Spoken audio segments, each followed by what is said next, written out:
The Academic Center for Dentistry in Amsterdam is among the world's top dental universities.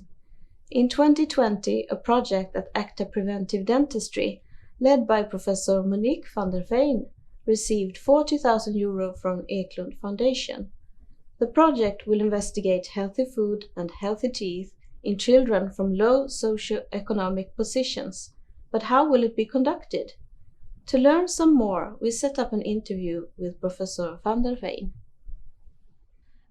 Congratulations on the grants. How did you learn about Eklund Foundation? I've learned about the Eklund Foundation through our contacts that we have via the oral hygiene school and also the dental school in Amsterdam, ACTA, with TP. Basically because we have annually or biannually meetings with people from TP showing us the progress on all the products that they have available for oral hygiene measures. And they mentioned the foundation of the Eklund Foundation. And ever since it started, we are receiving the announcements about the Eklund Award, basically every year by the research director of ACTA. Can you briefly tell us about the aim of your project?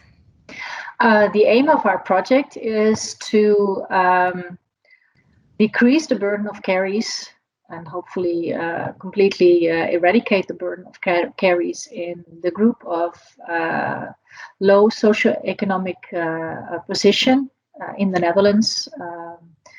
What we see nowadays is that a lot of children seem to do quite well. So when you look at the overall picture of caries in the Netherlands, there has been a decline since the 50s, 80s onwards.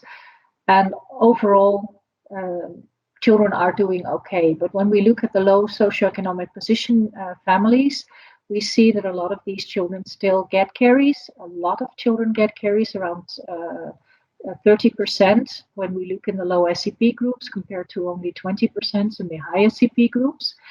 But when we look more closely at these low SEP groups, we see that a lot of children with mothers from migration background even have up to 50% of them have caries.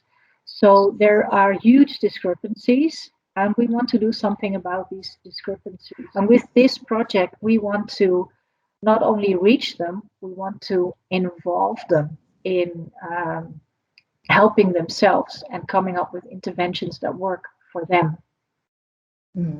At what are the age and are whole families involved, or just mothers and children? In these groups, we're going to do a participatory action research, which means that we really have to engage, hopefully the families, but it is really difficult to reach out to the fathers because most of the fathers are working jobs, often 2 or 3 jobs to be able to make ends meet. And care for the children is mostly led to the mothers. So it's easiest to reach out to the mothers.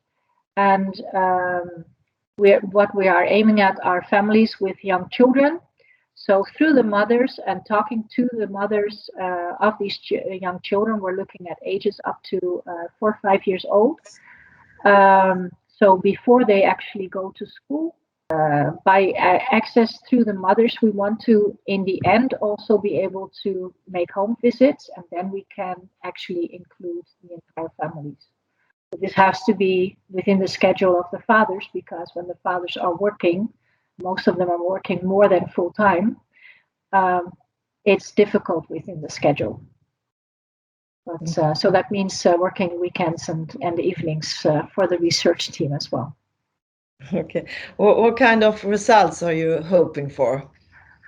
What we are hoping for is to learn what the facilitators and barriers are in these families, why their children do get caries, why do they not visit the dentist when it is for free, how can we make toothbrushing a fixed part of their daily routines, and at what time should we then try them to get this scheduled in their daily routine? Because quite often the moment right before going to taking older children to school is not a very good moment because it's very hectic. Perhaps they should start with the toothbrushing before they do everything else, or they should do their toothbrushing at lunchtime. But we have to look within their culture what fits their needs, and we would hope them to provide us the answers so that in the long run we can guide new generations, new families to be in raising a caries-free generation. And then the generations after that, of course, as well. We should not go for the pitfall when the introduction of fluoride, where all of a sudden a lot of children were not getting caries anymore, and then that generation grew up not knowing what caries was and what the burden of that caries was and how painful it could be, raising their kids with a lot of sweets, and now their kids are getting caries. We should try to avoid that. We want to have a caries-free future for everyone. I agree with you. Thank you so very much. Thank you and good luck with the study. You hope to hear more about it in the future.